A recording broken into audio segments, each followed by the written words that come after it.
So good evening, everyone.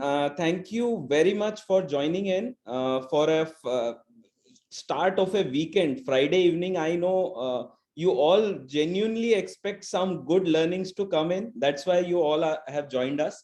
So we will not disappoint you. And we have a lot of good learnings coming from somebody who is a veteran in the market to come in. So doing well with money isn't necessary about what you know. It's about how you behave, and behavior is hard to teach even to really smart people. Trust me, last 18-20 years I have been dealing with a lot of investors. I know a lot of fund managers.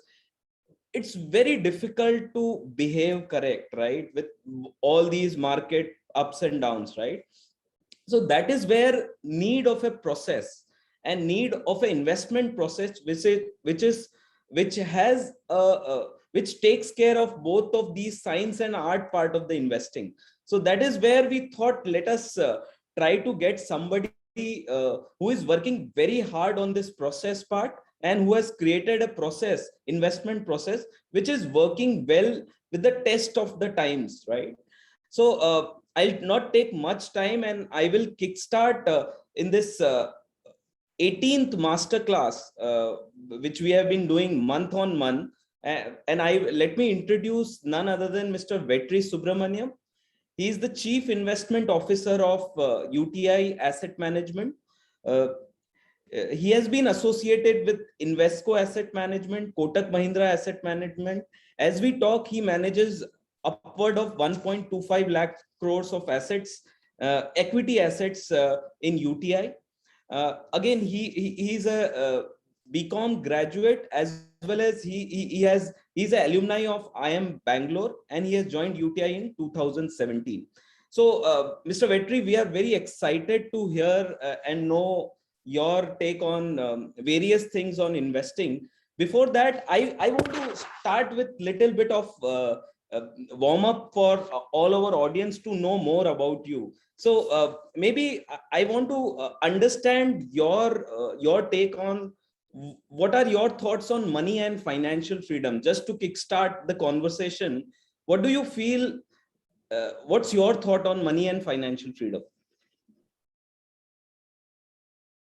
That's a interesting question. So I must say that maybe I'm just lucky, but I come across too many people who experience a sentiment whereby they feel that they are being forced to work in something that they don't enjoy, and this is a necessary act that they must do so that they can accumulate something for a day when they might choose not to work. Now, unfortunately, I cannot relate to that sentiment because I feel privileged. I feel very lucky that I actually love my work. And I see no reason why I should want to give up my work.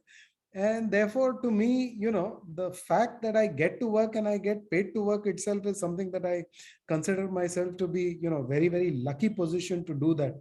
As far as financial freedom is concerned, I think that term is a very relative term, right? Because actually financial freedom, and because people associate freedom with things like happiness and satisfaction, I must say I have seen people with much lower levels of income who are also very happy and satisfied in life, and people who may have immeasurable amount of wealth and they are still not happy. So to me, this whole concept of financial freedom and happiness is slightly overrated. And I think freedom and happiness comes from doing the things that you would want to, as long as your basic needs in life are met. And the way to manage that is to make sure that your needs are aligned with your income, right? Because you should be able to meet your needs with your income, but you may never be able to meet all your wants and desires with your income. So if you are always trying to think about wants and desires and match them to your income, you may find yourself perpetually unhappy, and you may believe that you don't have financial freedom. But I think financial freedom is a sort of over abused term in my thought process, because find something that you're good at. And, if that is good enough to take care of your needs, then financial freedom is overrated. All you want is the satisfaction of doing a good day's work, being rewarded for it, and having needs which can be taken care of with that income, so that there is something which is building up as a corpus. So long answer, but that's the way I approach it. Sure, sure. Thank you. Again, one question which comes to our mind is it's 28 years, right? Day in, day in, you are in investment management, right? From last 28 years. So as a graduate, when you look back, have you thought about getting into investment management at that time, or how did this entire journey started with?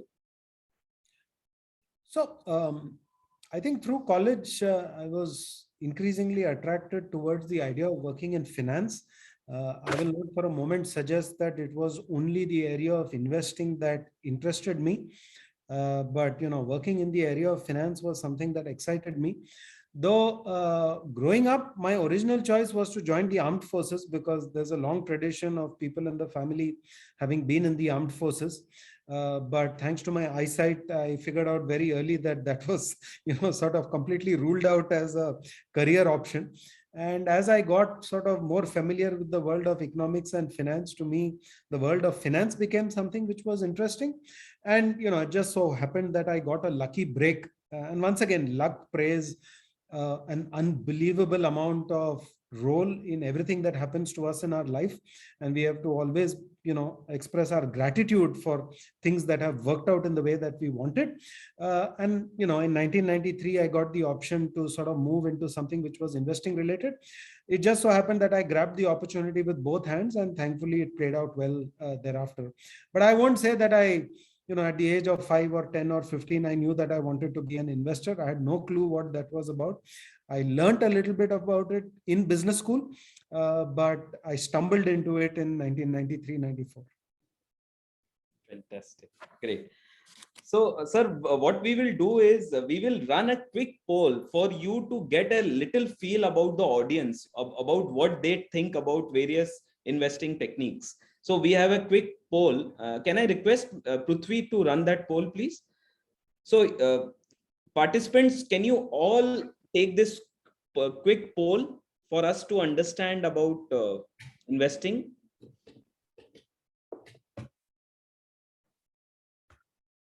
We will just have say 30 seconds for this. So kindly take this test poll quickly.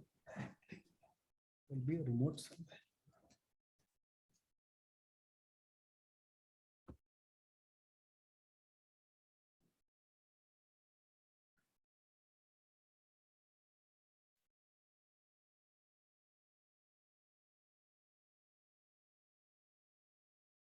Great.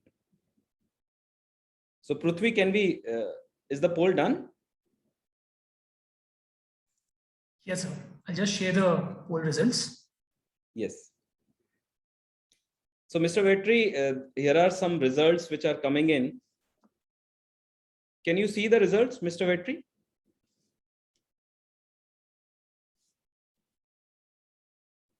I think you're on mute, Mr. Vetri. Yeah. Yes. How many stocks do you hold in your portfolio? Less than 10? Yeah. Okay. So large number of investors on this. I mean, investors on this call are obviously direct investors, that they hold so many stocks in their portfolio, with large number holding more than 30. So that's interesting. And what is your investment horizon? 1 to 3 years. So more than 3 years. So we have long-term investors. Yeah. Okay. 66% more than 3 years, which is excellent, because I don't meet enough people who have investment horizon of more than 3 years. Though I would eventually say your investment horizon should be your lifetime. I mean, why restrict it to just Right. 3 plus? Invest directly, yeah, 59%. Indirect investments through mutual funds, 41%. Okay, so interesting. Large number of people who do it themselves. This was our way to give you a feel about the audience we are talking to. Yes. Yeah. So, sir, over to you. Maybe you want to kickstart about the anti-fragile investment process, which we were talking about. Maybe you want to give some insights to our attendees today. Thank you. Yeah, sure. Let me just see. Before I sort of go on to the anti-fragile part. So I have a presentation, but I'll just pull that up. So I'll just say two things. One is that in investing, and I've learned this over time, I think, too many people focus on the issue of, how do you, identify multi-baggers, so to speak. And actually, a lot of investing outcomes can be improved if one focused on how to reduce mistakes. But I think a lot of the focus that I see is all about, if I'm investing, I must find multi-baggers. But over time, I have actually learned that the way to get multi-baggers is not by trying to identify the multi-baggers, but by trying to reduce mistakes. And once you reduce the mistakes, what you find is that automatically the odds of your success and ending up with some of those companies which can be multi-baggers goes up dramatically. I think in the context of today's discussion, which is really anti-fragile, and we'll see what that term actually means, I would relate it back to the same point to say that anti-fragile, to my mind, actually is a different way of saying avoid making errors. And those errors that you make in investing will show up during times of stress. So in a sense, the point that I would make is that when you talk about anti-fragile investing, it's really a question of reducing the errors that you make in the investing process. But let's take a look at, what the whole concept of anti-fragile is, where that term came from, and how we can, sort of work on that. So I'll just try and pull up this presentation. Just let me know once it's visible. We can see that. We can. Okay, great.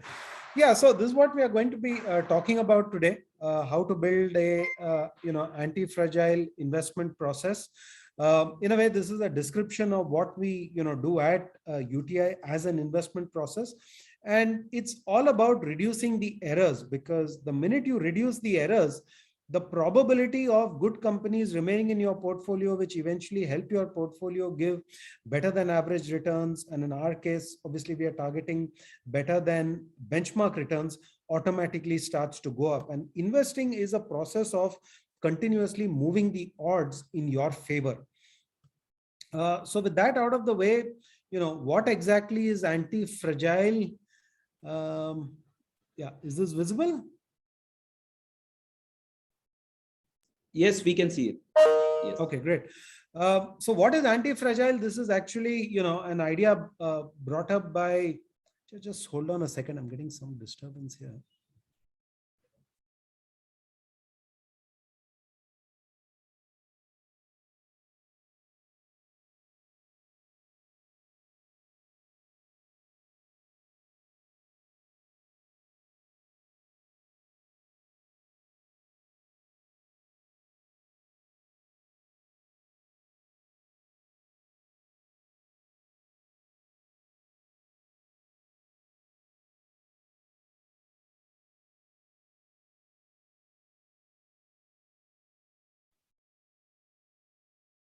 Yeah, Tarun, just to reconfirm, is it visible now in the full screen mode? Yeah, it's better. It's okay. better. Yeah, perfect. Yeah, that's what I thought. There was a problem with that. So, what is anti-fragile? This was, it's actually a very old idea. It's not really something new, because this has been around in philosophy for quite some time. But all of you would be familiar with Nassim Taleb, the, sort of, I won't call him an economist. Let's say he's part economist, part practitioner, part investor, and obviously an author of many well-known books. He sort of framed and popularized this idea of anti-fragile. Very simply, what is anti-fragile? It is a system that benefits from disorder. And the underlying principle is that most people try to prevent things which can be disorderly. In a portfolio context, what it means is that people are continuously trying to make their portfolio less volatile. In fact, they are trying to eliminate volatility. And as he describes, the more you try to make things less volatile, the more you try to eliminate volatility, the more likely you end up making something fragile, which means it breaks at the point where you actually wanted to be able to handle a difficult situation. So, what you see at the bottom is really the larger description of what he actually says. Now, what I actually want to do is put this in the context, not of what Nassim Taleb says, but to think about how can we build, because we are connected with the world of investing. How can we think about building an investing process which can survive and thrive through periods of disorder, right? Secondly, and this goes back to certain other sorry.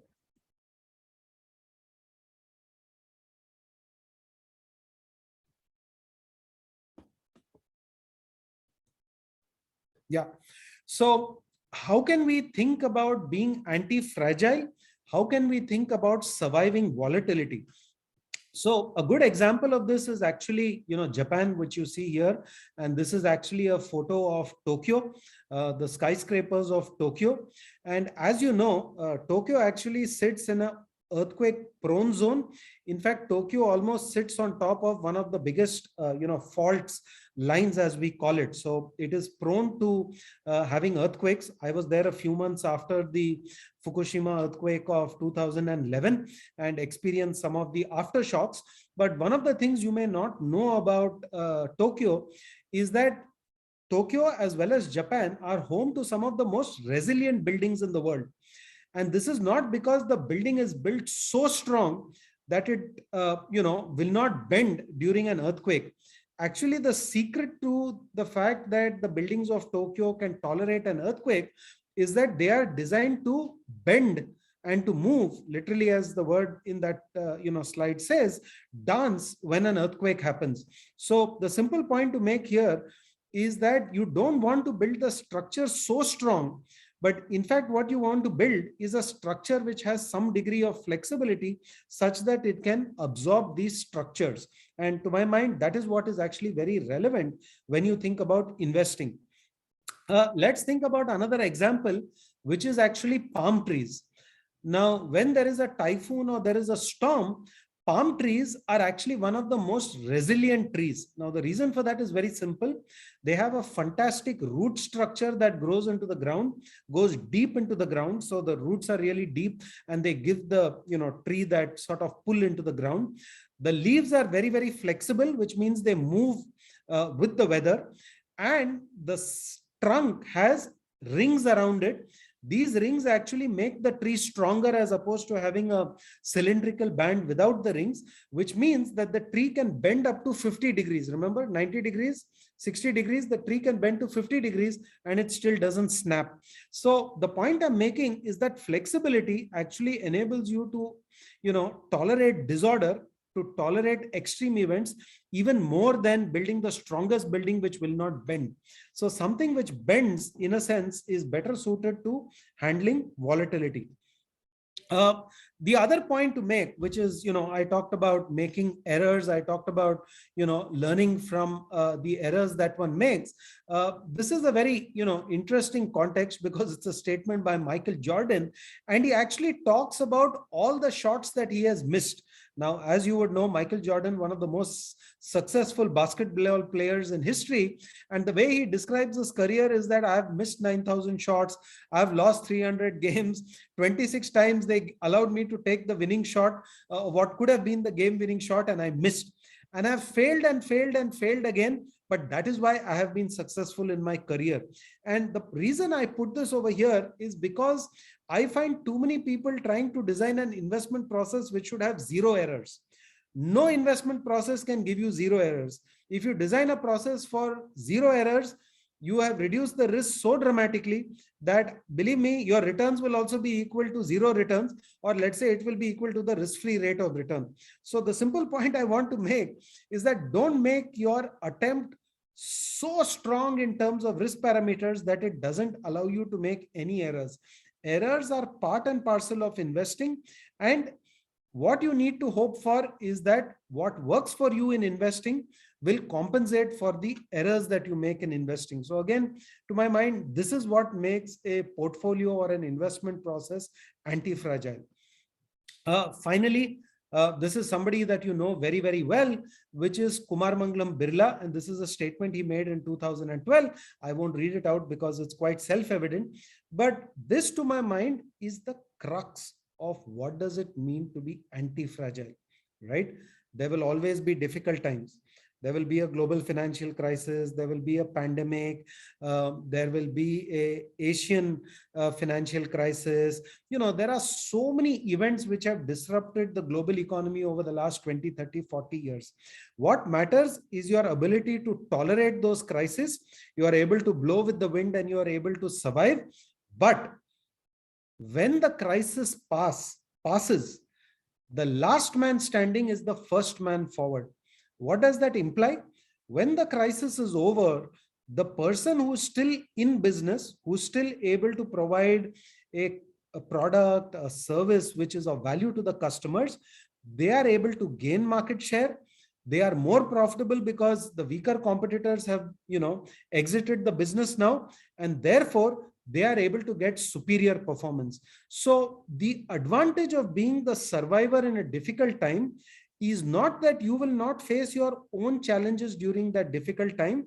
The advantages of being a survivor is that when you exit the difficult time, because after night there will always be sunrise, there will always be day. If you exit that in a position where you are able to benefit because you are stronger than your competition, that is when the benefits will accrue to you. So don't think about a strong business in terms of not getting affected by a crisis, but think about it in terms of its ability post-crisis to drive faster, gain market share, and gain profitability, because that is what the kind of business which can actually create value for us. Now, we've put all these things into context. We've talked about what works during an earthquake. Having a building which is flexible is actually better. We've talked about the palm trees, how they become stronger, how they're able to bend with the breeze and survive a crisis.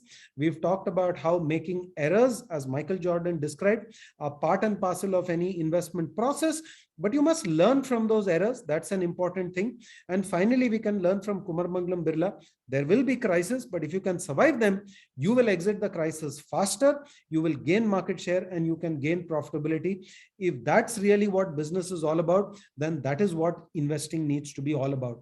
Now, I think what I would say at this point is to really say, at UTI, what we've tried to build over the last 5 years that I've been here, and of course the process of building research goes back I would say 30-40 years in UTI, where we've had our own in-house research team, is really about having a process and then to be able to define that process in terms of metrics and then being able to manage based on that process. So let's now quickly jump in from all the theory that I gave you of earthquakes and storms and Michael Jordan and Kumar Mangalam Birla to see how the equity team at UTI actually builds on this and creates a process which can allow us to reap those benefits.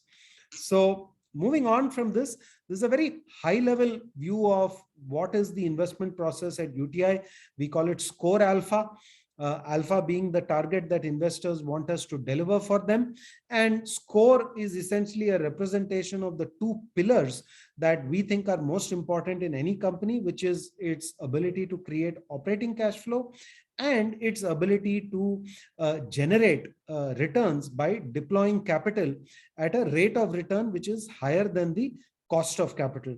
The other principle underlying what we do at UTI is that our investment process supports very diverse styles.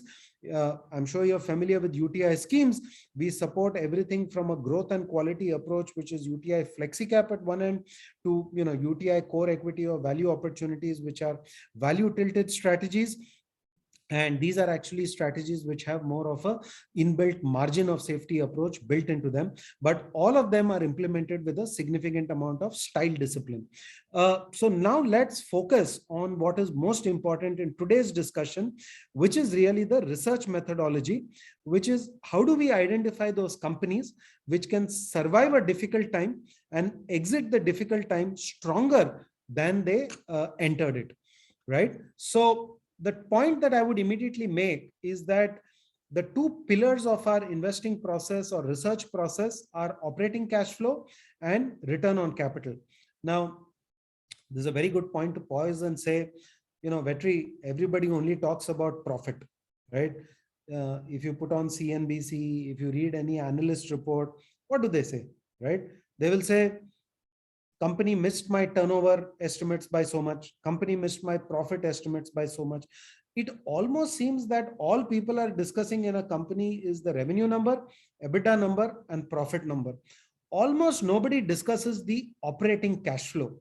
Now, the reason we think operating cash flow is actually very, very important is, those of you who know accounting will know that profits are an opinion. Profits are an opinion based on accounting principles. Cash is a reality, right? If there are any Gujaratis and Marwadis on this call, I think they understand this principle very, very well, because I have always seen that my, Marwadi and Guju friends always looked at their own businesses that they ran on the basis of how much cash they were generating rather than how much profit they were generating. And at UTI, what we tend to emphasize is the ability of the company to convert profits into cash. That to us is a lot more important than the actual reported profits. Obviously, we use profits to calculate PE ratios, price to book ratios, return on equity, so on and so forth. But cash flow to our mind is far more important than reported profits. Second principle underlying the research process at UTI is return on capital, right? So what does any company do with the cash that it generates from its operations? Some of the cash that it generates is required for its own operations. Maybe it goes into working capital, some of it will go into investments, and the investments that it makes logically should be made at a return on capital which is higher than cost of capital. If you do not make a return on capital which is higher than cost of capital, you are destroying value. As simple as that. Now, again, just pause here for a moment and think about all the companies which have exited the Nifty and the Sensex in the last decade. I won't say all the companies, but let's say the majority of companies. And I would particularly highlight those companies which not only exited the Nifty and Sensex, but actually ended up going to IBC or ended up getting taken over by somebody else, right? Let's take those names because they're all in the public domain. Jaiprakash Associates, Lanco, GVK, even a company like GMR, which still exists, they've had to sell a lot of their assets. Reliance Communication, all of these are examples of companies which reported profit, rarely had operating cash flow, and certainly had very poor return on capital or very poor return on equity. And because of this, while for a moment in time, they were very, very valuable enterprises, they were part of the Sensex, they were part of the Nifty. But if you don't generate cash flow, you don't generate return on capital, which you generate by taking your cash flow and reinvesting it in your business, then eventually you end up destroying value. So this is the very simple principle that we use at UTI to identify businesses which we think are not fragile. So to my mind, a company which is not fragile is a company which generates operating cash flow, which means it is converting its EBITDA, profits before interest, depreciation, and taxation, into cash in its bank account. Second step, it's taking that cash, reinvesting it in its business, and generating a return which is higher than the cost of capital. So this is the two-phase approach. Now, this is actually a mathematical example of, and I won't go through the details, but we are happy to share this with you. It's part of our investment process, which is in public domain. So why is operating cash flow, in our opinion, hygiene? It is hygiene because profits are distorted. Profits are distorted by accrual, right? You sell some goods, but your customers are going to pay you after 90 days, 180 days. You will still record the profit, but you've not received that money, so you don't have cash. Secondly, you could be accruing in expenses, but not charging it to your P&L account, in which case, once again, you are overstating your real level of profitability. Amortization could be another reason whereby profits are overstated. Certain items are non-cash. And finally, you do not account for the change in working capital of your business, which will require more and more cash flow. Very simple example of this is actually construction companies. As a construction company keeps growing, in most cases, their working capital keeps going up even more disproportionately. So they're reporting profits, but they're actually having to borrow money because their profit is not getting converted into cash. The point that I want you to remember is the second point. If a company does not convert profit into cash, it has only two options. Either it has to reduce its growth plans or it will have to raise money. And as you all know, there are only two ways to raise money, either equity or debt. And as you see at the bottom, where we've just simulated a company which sells to its customers, where it says you have 30 days to pay me. Another company says that you have 120 days to pay me. Everything else about these two businesses is identical. Yet, when you look at the right-hand side as to what happens to that company 10 years down the road, reported EBITDA is the same, but cash flow, cumulative OCF is very, very different. One company ends up creating almost 50% higher equity value or book value. The second company actually ends up creating debt, which is 200% higher than the first company. So this is a very simple example of how cash flow differentials over a period of time can create a massive difference between two companies. This is the second point. Again, a very simple mathematical representation of what happens when a company generates cash flow. So both companies, in this case is company A and company B, both companies have the same kind of operating cash flow, but one is reinvesting the cash flow at a return on capital of 15%. The other one is reinvesting the cash in the business at a return on capital of 8%. Now, again, look at the difference in the equity value, which is nothing but the book value of the company. In one case, the company ends up with a equity value of 5,000 rupees from a starting value of 1,000 rupees, you can see on the left-hand side. The second company increases the value of equity, but only to 1777. So one company ends up with a CAGR of net worth of 18%. The other company ends up with a CAGR of 6%. So once again, very simple illustration of how difference in return on capital can actually end up creating a snowball effect of difference in value created for shareholders over a long period of time. Now, the most important point I will make to you right now is that nothing that I have described so far has anything to do with the stock market. These are the principles on which any business runs. And eventually, as investors, what we are looking to do is invest in sensible businesses. And it's only if you invest in sensible businesses does the stock market eventually reward you. So this concept of operating cash flow being hygiene and return on capital being wealth underpins what we believe is the true ability of a company which can withstand a crisis, because it continues to operate cash flow, it reinvests it at a high rate of return.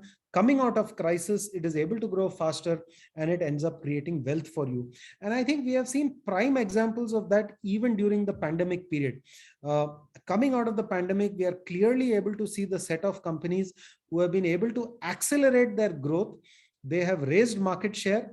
They have raised their profitability ratios because their competition was more severely impacted during the crisis. And coming out of the pandemic, those stronger companies were able to accelerate their growth rate and profitability. So I won't spend too much time on this, but this is just to make the point. At UTI, we cover 366 companies. We give all the companies that we cover a rating based on its operating cash flow and based on its return on capital. These are purely objective metrics. There's no subjectivity involved in this. The analysts just go by the consistency that the company has. And in fact, not even the analysts, the system drives the classification of the companies. But this basically distinguishes between what we would call consistent cash flow generators, C1 being most consistent, C3 being most irregular, and superior return on capital companies, which are R1, vis-a-vis inferior return on capital companies, which are R3, and R2 is sort of in between, fluctuating between value creation and not creating value. Now, how do we use this in our research methodology?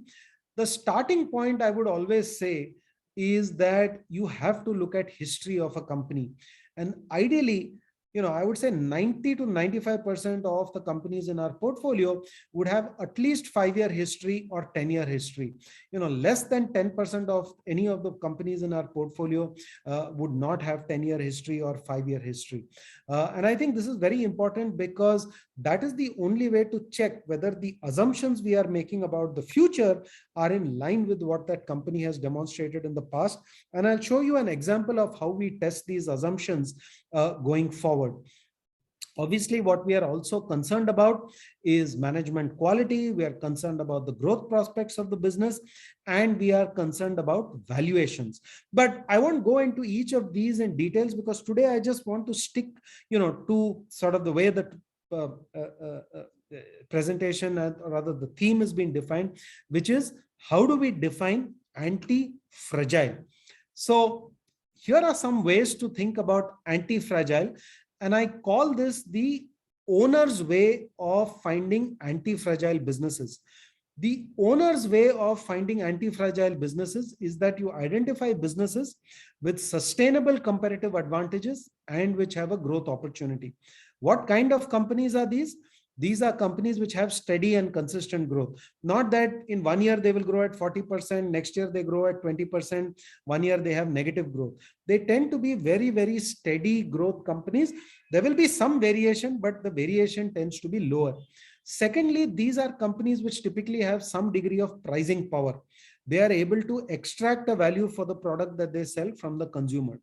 Thirdly, they have low margin volatility. And when we look at the range of their margins, it tends to be a lot smaller than what it is for inferior businesses. Fourth criterion in the owner approach, capital structure. Typically, these kind of companies tend to have low debt or no debt, right? And having no debt is a great advantage. And the best example of this is the pandemic, right? Companies which had no debt going into the pandemic, even if they had to take some losses because they had to pay their employees, they had to pay some of their vendors, but sales were not happening, no problem. They were net cash. They were able to absorb that burden. But companies which had debt ran into severe challenges and had to raise equity at that point of time, or they had to scale back operations. These kind of companies also have the ability to grow through adjacencies. They can self-fund their growth. This again, self-funding your growth goes back to the concept that I described earlier, that you're converting profits into cash. And because you're converting profits into cash, you're able to reinvest that cash and develop your growth going ahead. Now, what's another approach? And I'm not saying there are only two approaches, but let's think about an approach which is very distinct from the owner approach. This is what I call the intelligent investor approach. The intelligent investor approach has two things which underpin it. One, the intelligent investor approach is always talking about mean reversion opportunities, right? Because the intelligent investor approach is always looking at the opportunity set of the stock market and saying, are there businesses which are not doing well compared to their past history? Do I have an opportunity to participate in them at valuations which are attractive today? And is there an opportunity for mean reversion whereby the business prospects may improve in the future? What could cause the prospects of the business to improve in the future? Well, management might be changing. Maybe there is new management. Maybe there is a change in the management thought process of how they want to run the business. Maybe there is a supply side shakeout. One of the examples or two examples I can give you of supply side shakeout is, for example, what has happened, let's say in the telecom sector. There used to be 8 companies. Then one company entered, reduced the pricing dramatically over a period of time. Literally everybody had to shut down. And now you are left with 2.5 companies. Now they have some degree of pricing power as compared to before. Another example would be real estate. There was a time in India where everybody and his uncle could become a real estate developer. Now that's no longer possible because the system will not give you credit. There is a RERA which is in place. So suddenly, from having thousands and thousands of real estate developers in the country, more and more of the supply is getting concentrated at a city level. 10 developers in Bombay will account for 70% of new sales. 10 developers in Chennai account for 70% of new sales, so on and so forth. It is primarily a regional business. So important point being that in the intelligent investor, you are betting more on supply side shakeouts to create value for you. The other important, and supply side shakeouts are part of the survival process. Remember, that Kumar Mangalam Birla statement that coming out of a crisis, you are able to benefit because the competition has reduced. That is nothing but a classic supply side shakeout where competition withers away. So coming out of the crisis, you get more growth because you are able to gain market share. You get more profit growth because you are able to gain pricing power. So that's how the two get connected. Finally, when it comes to the intelligent investor approach, we would recommend always take P&L risk. Don't take so much balance sheet risk. We are not saying zero debt. Remember, in the previous approach, we said zero debt or almost net cash companies.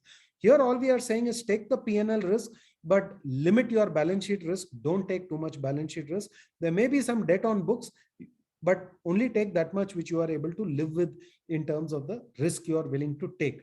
Now, when you sum all this up, when you go back to that idea of flexibility, are you able to absorb volatility? Are you able to absorb a challenge? And are you able to come out of it stronger? Then we'll just jump down. Yeah. So these are actually the points that I wanted to highlight, right?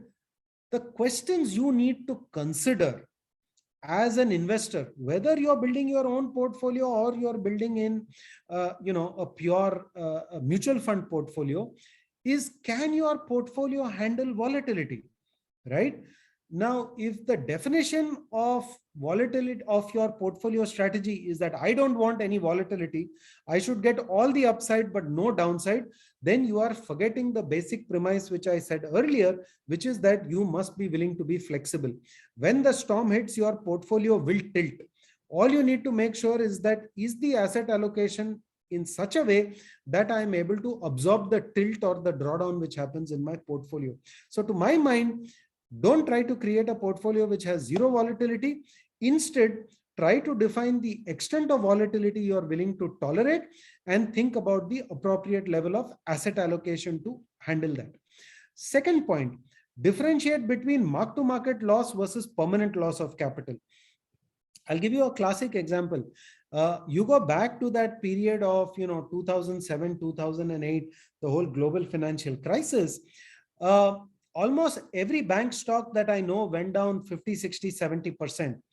But some banks have still to recover that damage almost 12 years, 13 years later. Some banks are trading 300 to 500% higher than where they were at the low point of the GFC. What does that tell you? What that tells you is that you need to distinguish between mark-to-market loss and permanent loss of capital. Anti-fragility means avoid permanent loss of capital. It should not mean avoid mark-to-market loss. So distinguish between those two. Can your portfolio handle mistakes, right? As you remember, Michael Jordan said there will be mistakes. How do you handle mistakes? One, you need to have a good stock picking system. How can you improve the odds of picking a good stock? We believe it stems from looking at businesses which have strong operating cash flows and high return on capital. You might have a different approach, but you must have an approach. That's the most critical point. And that is built around your stock picking approach. Improve the quality of your stock picks, automatically your portfolio can handle mistakes. The second point, position sizing. See, when we make mistakes, there is a difference between the impact on the portfolio if the position size is 1% of your portfolio and if the position size is 60% of your portfolio. When a position becomes 60% of your portfolio and you have a bad error over there, it will wipe you out financially. If the portfolio position is 3%, 5%, then even if it has a 50% drawdown, it is still something which you can absorb. So both are important. Stock picking is important. Position sizing is also important. Finally, diversification, right? We have seen what has happened, I would say in the last 3 years in particular, to many people who worked in a few banks and who had a disproportionate wealth locked up in ESOPs of those banks. Those banks went through some problem. Their stocks dropped 30, 40, 50, 70, 80, 90% or got wiped out altogether. They had zero diversification. All their wealth was in that one ESOP. They got wiped out, right? So diversification again becomes very, very important. And I'll again make this point. Concentration is a route to make money, right? Whether you talk about a Bill Gates or you talk about a, Bezos of Amazon, they got wealthy by concentration. But to stay wealthy, you need diversification. And if you look at a Bezos or you look at a Bill Gates, as they got richer, they actually kept selling their own stock and they kept diversifying into other things. So you always need to make this distinction in your head. why am I concentrating and why do I need diversification? And I think you'll realize that most of us need diversification to achieve our financial goals, unless you are playing the concentration game. Uh, can your company endure a difficult period? This is again, I think, a very important question for bottom-up individual stock investors. What will help you over there? I would say it's primarily the track record. It's the cash flow that the company generates. It's the leverage, which means you don't want companies with too much debt. And to my mind, one of the most critical elements I have seen of companies which can survive a difficult time is cost competence, right? Because if you are the most cost-effective producer in your business, when a difficult time comes, the first company to go bankrupt is the company which has the highest cost of production, right? So they get taken out. Then the next highest cost, then the next highest cost. By the time the cycle starts to hurt you, most of the producers have gone out of the system. And therefore, actually, your profitability starts to improve because suddenly you start to gain pricing power. So to my mind, one of the most important things which define the ability of a company to manage a difficult period or a crisis is its cash flow combined with its cost competence. And you will see this across sectors, be this particularly in cyclical businesses. Finally, can your managers overcome difficult times? I think what's important over here is that eventually we are minority investors. The person who's the promoter, or if it's a professionally managed company, it's the CEO who's taking decisions for the businesses, but how they think about minority shareholders becomes very important. One of my fund managers, Ankit, has written a whole note on this as to how to evaluate management quality. We'll be happy to share the link to that with you later. But to my mind, treatment of minority shareholders and the track record of management, again, is a very great indicator of whether that company can survive a difficult time and how well they treat their minority shareholders during that period. The most fatal flaws that I have seen during a challenging time in the market is leverage, right? So too much debt in the company. It's hubris. Hubris is another word for overconfidence, that the company is overconfident about its abilities. You should always be humble. I think the words of Andy Grove, the legendary CEO of Intel, should be something which is on every CEO's dashboard.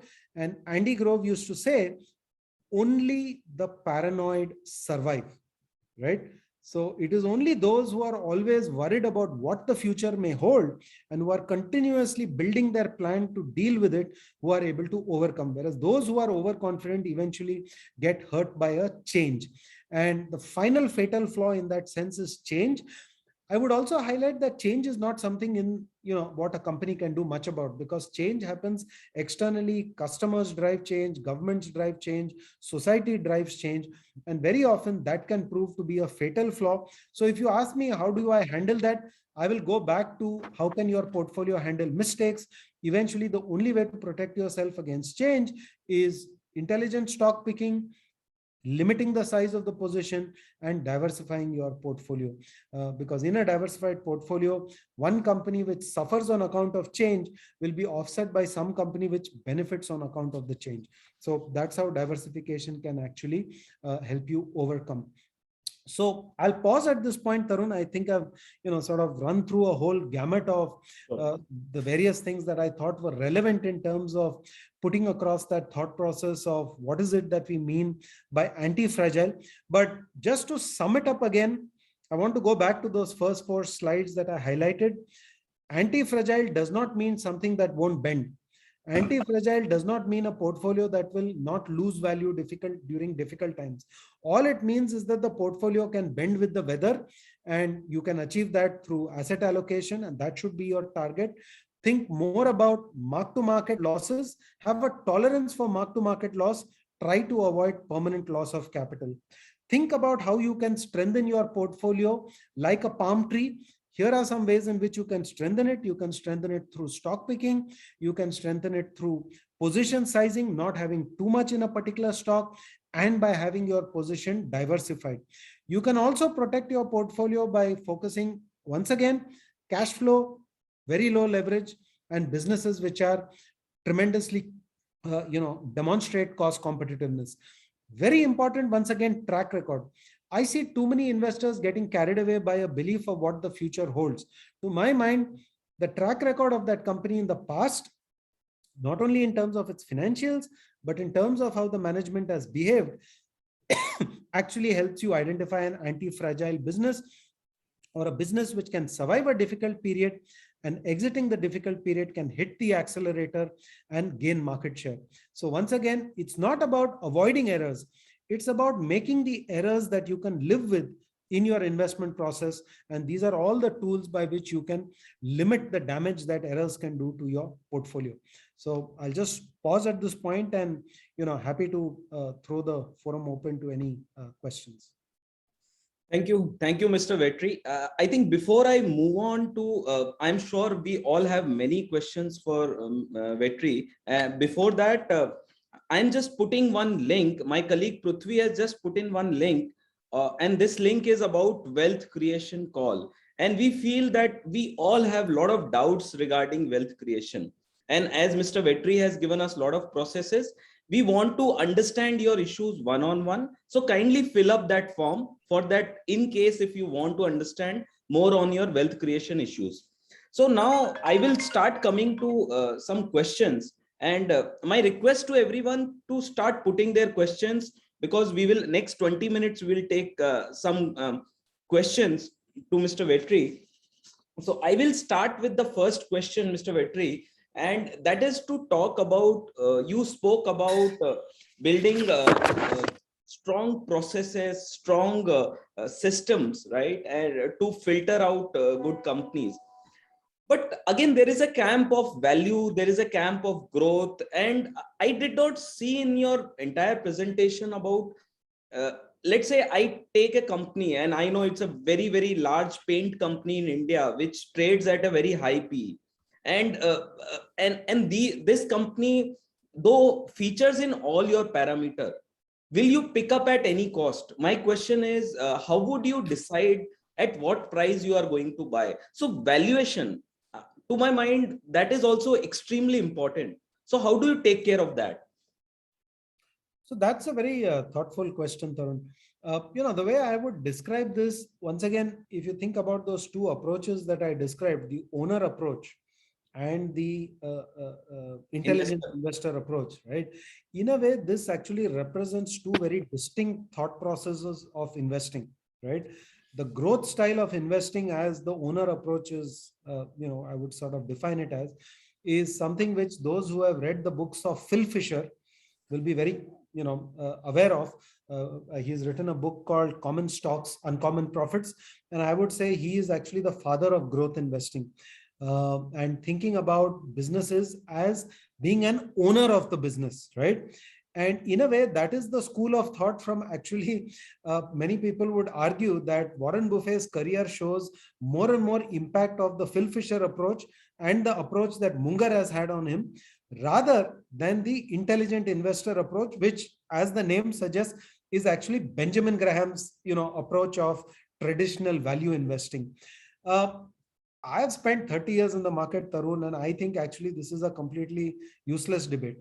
It's a useless debate in the sense that you can use Phil Fisher's style and make a lot of money in the market, or make reasonable returns in the market.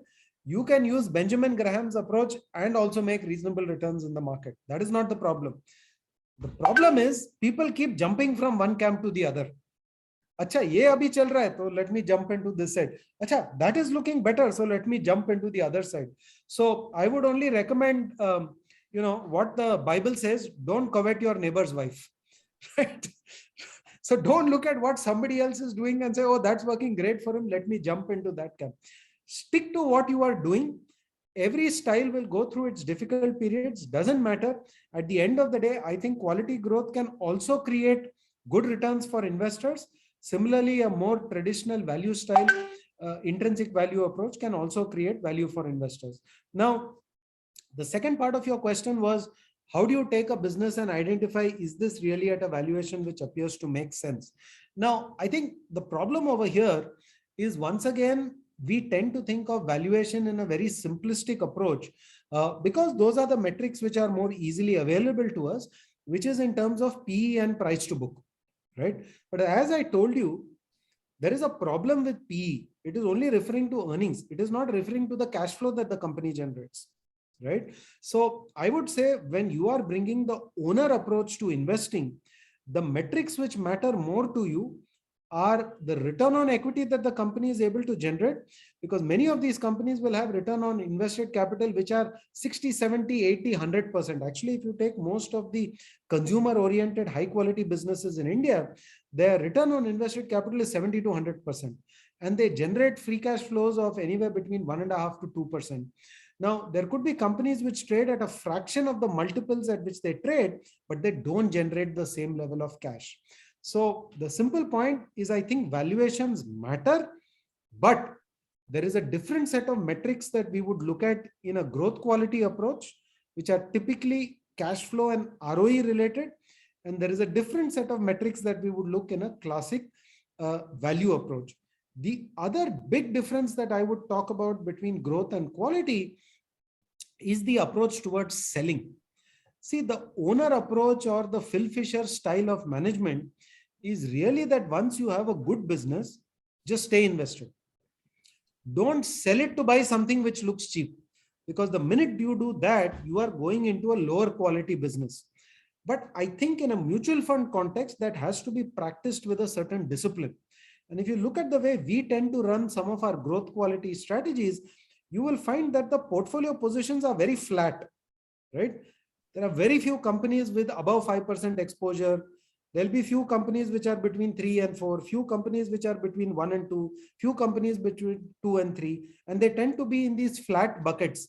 And if you look at the portfolio, you will notice some of these companies have gone up 5x, 10x, 20x in our portfolio itself, right? There are some companies in our growth quality strategy, UTI Equity Fund, where the average cost of acquisition is currently 120 at the current market price.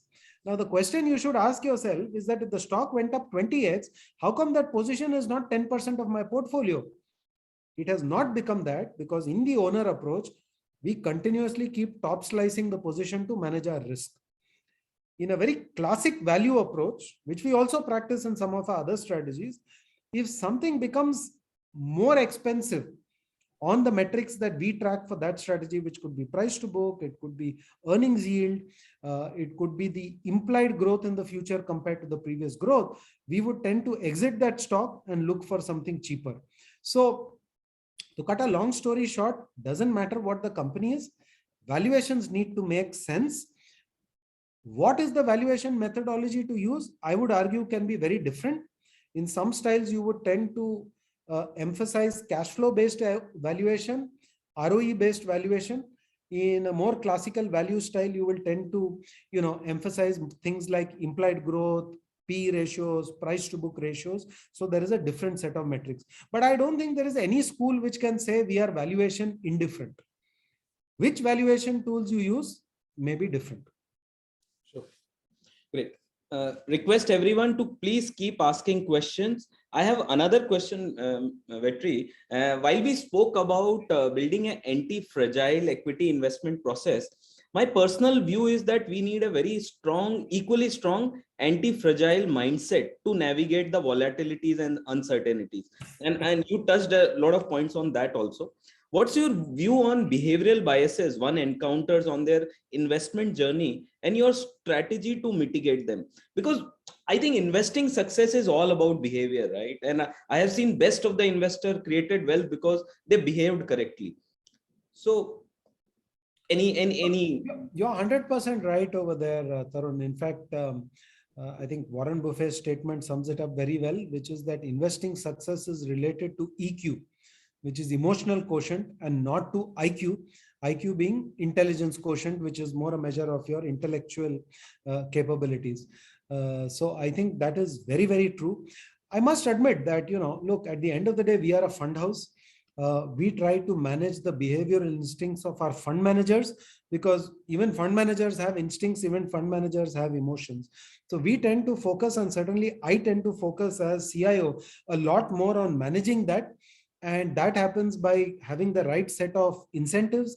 That happens by having the right set of framework in which you evaluate them and give them the comfort to say, I'm not only asking you to invest for the long term, but I will also evaluate you over the medium to long term.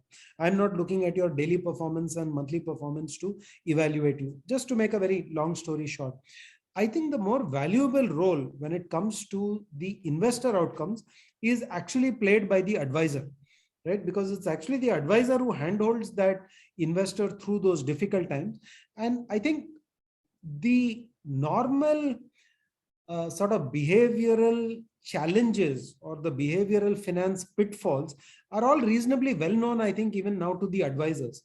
I think what they need to do is continuously reinforce them with the client in different ways.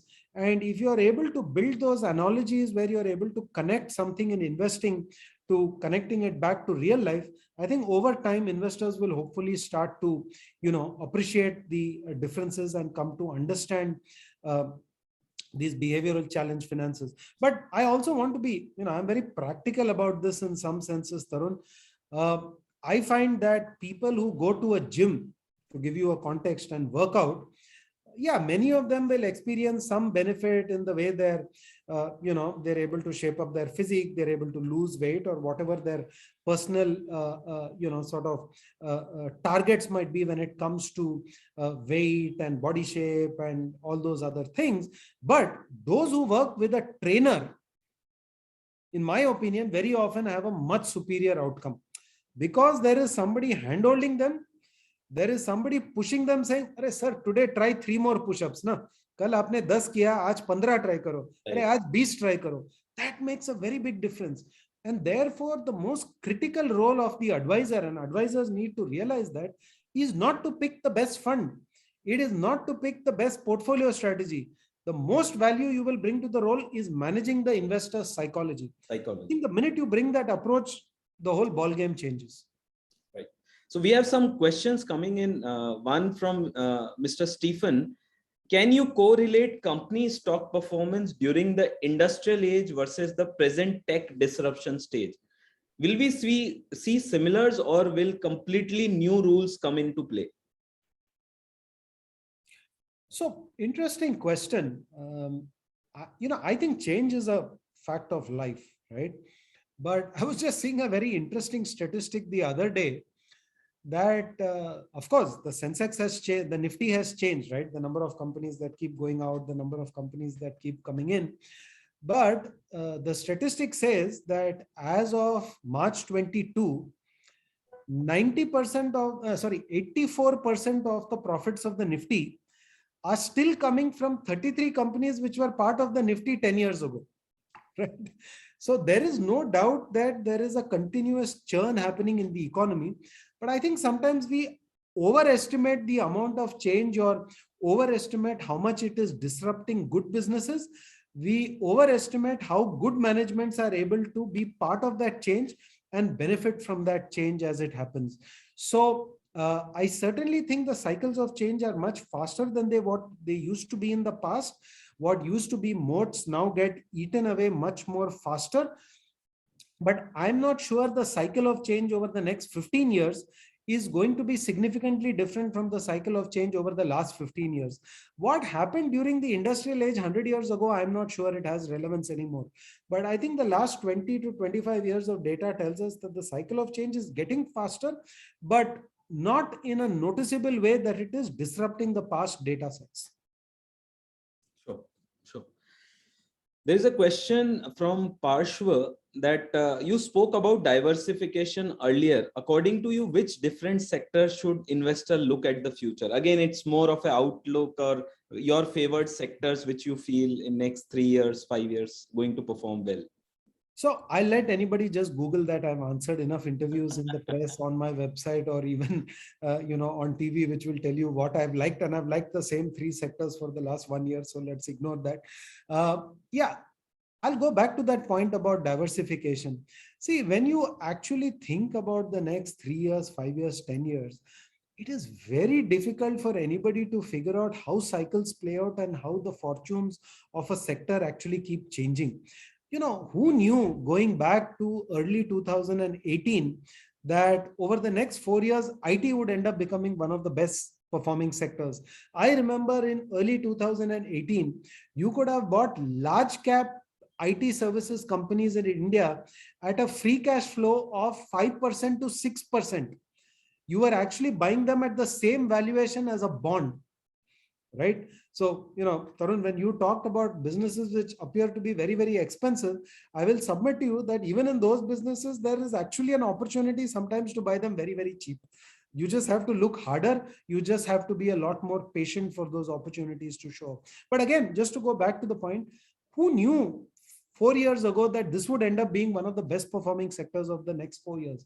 So I will actually invert this question.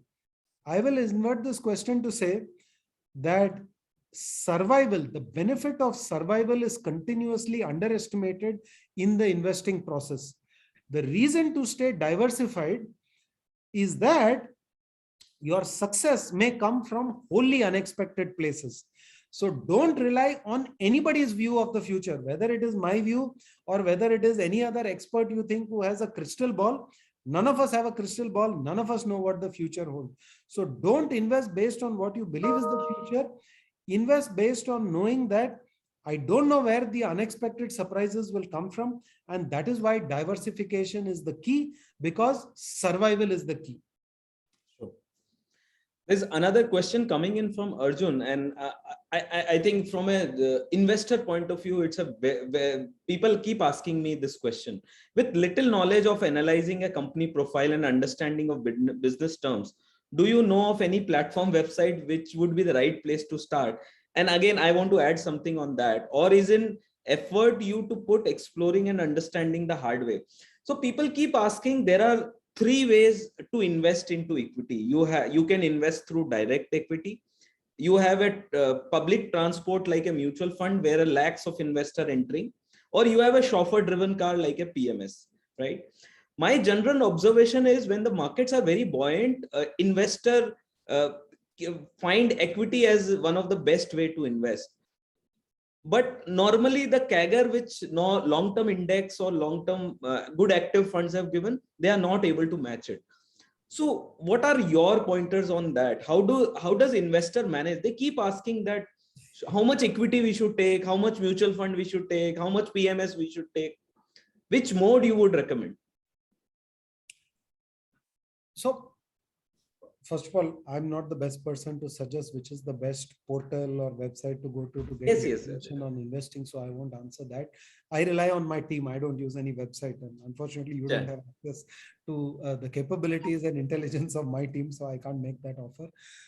But I think once again we need to flip this and go back to the source. The way I approach life, and you asked me that question right at the beginning, we have to use our skill set to do what we are best at. That is what will bring us income, right? From that income, we should manage our expenses in a sensible way by meeting our needs, not by trying to meet our most extravagant luxury or our most extravagant desire. If you do that, you will be left with some savings. The purpose of saving, of investing, is to take those savings, protect it from inflation, give you a little bit of a superior alpha, and therefore allow your little saving pool to grow over time by consistent investing, right? Because hopefully you will do SIPs, small amounts today, larger amounts 2 years from now, even larger 5 years from now, so on and so forth. Too many people think investing is a shortcut way of getting rich. Don't come to the stock market thinking I will bring little money and I will multiply my wealth and I will become rich. You may know the names of 1 or 2 investors in India who became extremely rich by investing only in the stock market. That was all that they did. For every 2 of them, there are thousands of people who lost their entire money by trying to speculate in the stock market. So all I will say is that the belief that you can get rich in the stock market is misplaced. There are very few people who have created wealth by being solely investors. There are many people who have created wealth for themselves by being good at what they do, earning their income from that, and investing their savings in an intelligent way in the stock market.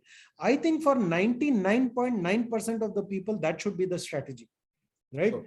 Only if you have the time and effort where you are able to put all your time and effort into investing, and you have the intelligence and you have the emotional quotient to be a good investor, then you may be a Warren Buffett, or you can become, let's say in the Indian context, you could become a Rakesh Jhunjhunwala.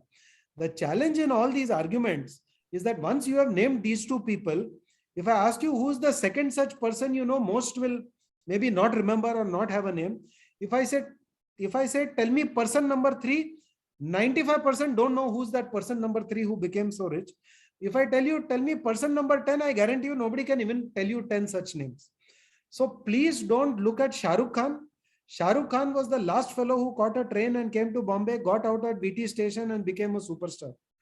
Right? Look at all the other stars of Bollywood and you know exactly how they became famous and how they got into that position of being successful. So don't look at that 1 in a million and say, maybe ho sakta hu. बहुत लोग आते हैं to Bombay saying maybe Shah Rukh Khan. लेकिन आज तक there is still only one Shah Rukh Khan. Brilliant. Last 3 questions we will take, and Ayush is asking, and I think you spoke about portfolio sizing in your last summary sheet. His question is, does diversification benefit and mitigation of unsystematic risk diminish after a set of number of holdings? The norm in my environment has been 10 and 15. And I think it's a brilliant question, Ayush. I'm sure you have a lot of insights on that. No, you're right. I think, statistically, once you go 0.30 companies in the correctly statistically created portfolio, once you go beyond 30 companies, honestly, the risk starts to drop off quite considerably. The addition of the next company may not necessarily reduce your risk as dramatically, but there is a practical problem from a mutual fund context.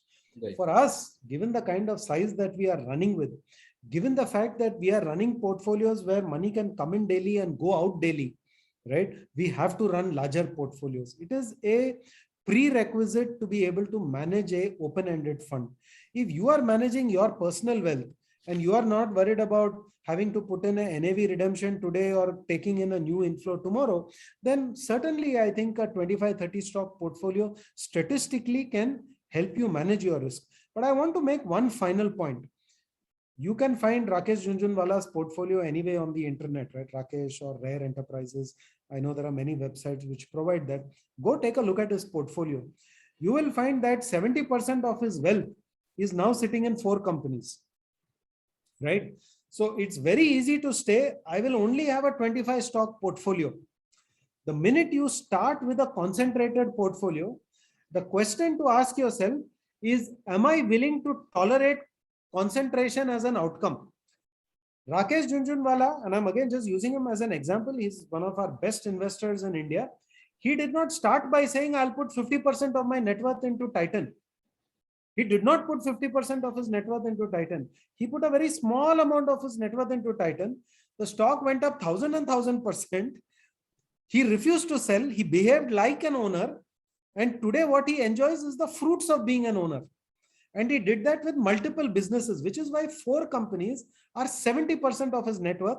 Now, of course, he's become a promoter of few companies. So those have become listed. So that shape is slightly starting to change. But my simple point is the concentration that you see in his portfolio is an outcome. The concentration was not visible when he started investing. So when you make these arguments about 25 or even 10 or 15 stock portfolios, the question to ask yourself is, can I live with concentration? Will I behave like Rakesh Jhunjhunwala when 4 stocks become 70% of my net worth? Will I sleep well at night? Or will I keep shaving my portfolio down to say, I don't want any position to be more than 5%? The minute you start shaving, you will lose that alpha that exists between Rakesh's portfolio and your portfolio. I hope that made sense. Brilliant. I think the second last question is coming, and I'm sure you must be coming across this question many times on active and passive investing. And India is following the global trend of passive investing, where a lot of index funds are being introduced, and by your fund house also. Most of the active large caps have failed to beat the market, and there has been a lot of SPIVA data and all that, which can validate that 70 to 80% of the large cap funds over a period of time are not performing. Are index fund the most anti-fragile way to go in large cap? At least I'm taking one category. So do you think that's for an investor, that's the best way? No, not at all. The reason to do the reason to do index investing is not anti-fragile. It has nothing to do with fragility. I would say that actually an active process does a better job of handling anti-fragility. The reason to do passive is very different. Can you know ex ante? Ex ante meaning, can you know beforehand who is the fund manager and strategy who can create alpha for you over the next 5 years, 10 years, 20 years, 30 years of your investing journey? Unfortunately, that is a very low probability decision. There are switching costs involved when you have to change funds, because maybe the strategy changed, the market changed, the fund manager changed, the fund company got acquired. Unfortunately, the only thing guaranteed in active investing is the TER. The alpha is not guaranteed. The beauty of passive is that it will not give you any alpha, but cost is guaranteed, right? Because whatever is that TER, plus if the AMC is able to reduce the TER because it has a great process in terms of minimizing tracking error, your cost is guaranteed. Your cost is guaranteed. Your outcome also can be known with a very small deviation relative to the benchmark. So the reason to really think about passive is, why put 100% of your money in active where only the TER is guaranteed and alpha is not, when there is an alternative which is very, very cheap and has the benefit of longevity without any incidental taxation costs because of fund manager change, strategy change, regulation change, fund management company got acquired, so on and so forth. So I think both will coexist. It is up to each investor to figure out how you want to add the two into your portfolio in a way that it can create value for you. But I genuinely think both will coexist. I would disagree with the popular notion that in large caps active is good, in small caps active is not necessary. Actually, when you look at the data, large cap fund managers end up creating more value on average, whereas the small cap index by definition is actually a lousy investment. And there it is only the manager alpha which creates the reason to invest. So there are certain categories in which you should consider more active investing. Certainly something like small cap, more active should be considered than passive. But at least at UTI, we are very lucky. We have had a fund manager and a strategy which has delivered alpha relative to the benchmark even over a long period of time. So there will be some strategies, but this is a probabilistic equation that you have to make. And therefore, you will have to make that decision on how much active, how much passive, and where do I want to allocate my active dollars and where do I want to allocate my passive dollars. So I'm coming to my last question, and that is more to do India on this 15th August. This is the 75th year, right, for us post-independence. And I'm sure in your last 28-year career, you have seen market gone through cycles, right? And here, two things I want to ask, right? What are your thoughts on the journey you have personally had in the markets, the evolution of company and the equity markets overall? And what are you expecting from India in the next decade? That is first. And second question is, I want to know quick 3-4 good books from you for all our attendees, which you think we should all read. Great. So first point I should make is the stock market doesn't care that it is the 75th year of independence.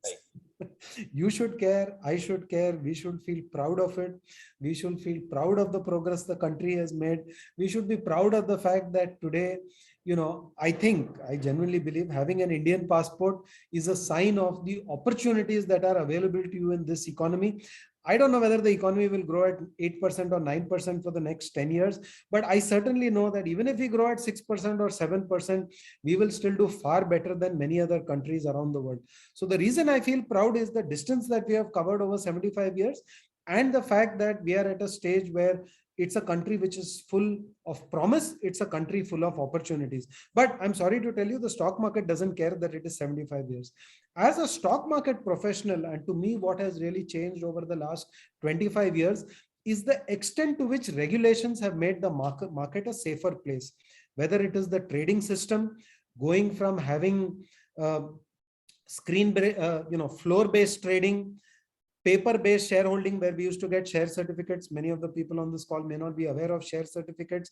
They may not be aware of the problem which was known as bad delivery. We have gone towards demat accounts. We have gone towards electronic trading, confidentiality, superior disclosures. So the strengthening of the transparency and disclosures within the stock market system are something that actually give me a lot of satisfaction as an investment professional.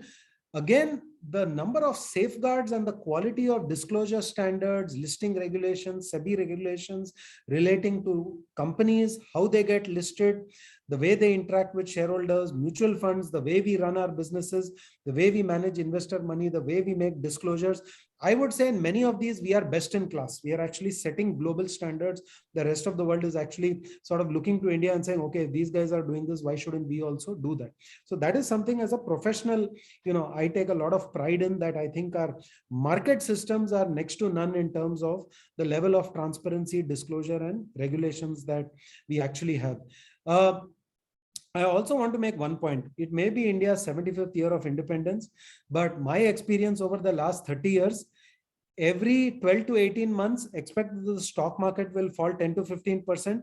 Every 3 years, expect that the stock market will fall 20 to 25%. Every 8 to 10 years, expect that the stock market will have a drawdown of 40 to 50%. Believe me, even in the next 30 years, it's going to happen. Right? So just because we got to 75 years of independence, the volatility inherent in stock markets will not reduce. It may come down slightly. In the first 10 years of my career, every year it used to drop 20 to 30%. In the last 20 years of my career, it has actually come down. So what I'm telling you are the statistics of today. But when I look at the US market, those kind of statistics have happened even in the last 20 years. So I would say, please expect volatility to continue. Just because we have reached 75 years, the volatility will not go away. Finally, you mentioned about books. I think one of my the most influential books which has shaped your career and life that So, for me, I would say some of the most influential books. One of the books I mentioned early on in this, Common Stocks, Uncommon Profits, right? Which is really all about Phil Fisher's way of investing. I am personally more inclined towards the intelligent investor approach of Ben Graham, but I think, as a book, it's just an outstanding book to understand that thought process and see what from that book you can carry over into your own investing thought process. I think the second book that I have found, absolutely brilliant is obviously Benjamin Graham's own book, The Intelligent Investor. Fabulous book. Everybody should read it. One of the books which introduced me, which I read more in the last 10 years, is a book called Investing, the Last Liberal Art, right? Which is a book which actually connects many fields of study, everything from physics to chemistry to philosophy to mathematics to economics, and connects it back to investing. And really, it's a book about how investing is a liberal science, so which means it is not pure science. It is a liberal art, but it connects all these domains of everything from music to science to philosophy and physics. So I think it's a book which shows you how the dots are actually connected. Again, fabulous book to read. What else would I recommend? Well, I think, particularly because we touched on the issue of behavioral issues, Morgan Housel's, Psychology of Money, I think is a must read, particularly for advisors. And advisors should gift it to their client and then take quiz exams on, whether the client has actually read the book or not.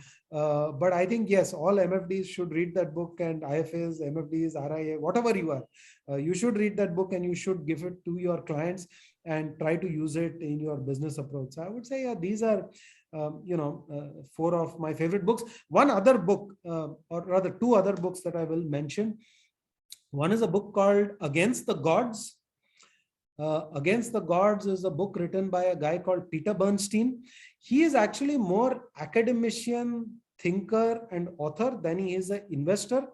But it is one of the most brilliant books on risk, right? So Against the Gods is really a documentation of how human beings have learned to handle risk and deal with life, build businesses, and take challenges.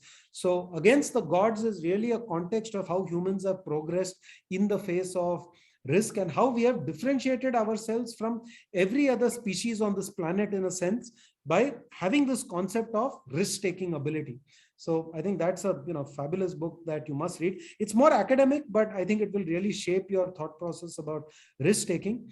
The other book which I think is very nice is really The Art of Speculation, right? And I think that's again a fantastic book because it's all about trading. It's nothing to do with investing, but I think it's a fabulous book because it sort of exposes you both to what can be achieved by being a trader as well as all the pitfalls of being a trader. Again, wonderful book to read. If you have a trading mentality, it will expose you both to the risks as well as how to be a good trader. Fantastic. Thank you very much for freely sharing all your gems with us.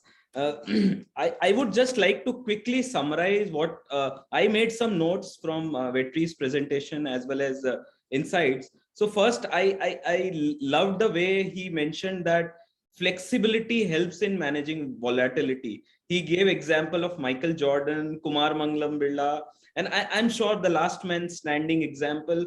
I think this is very relevant, and the concept of operating cash flow, return on capital employed, though we know, but he gave us how to make a filter or a structure to make your investment process more stronger.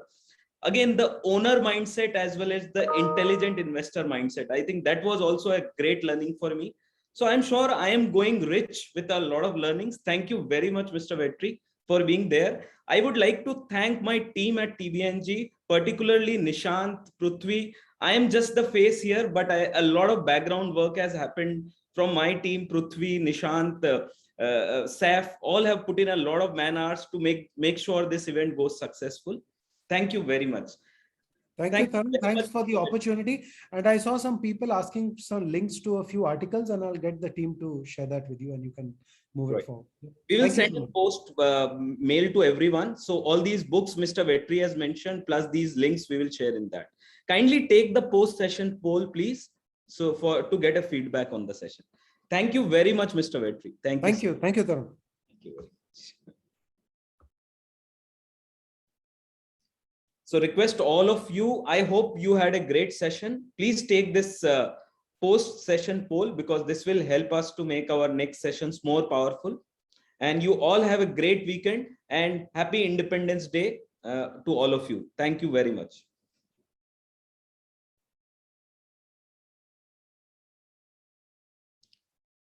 Request all to take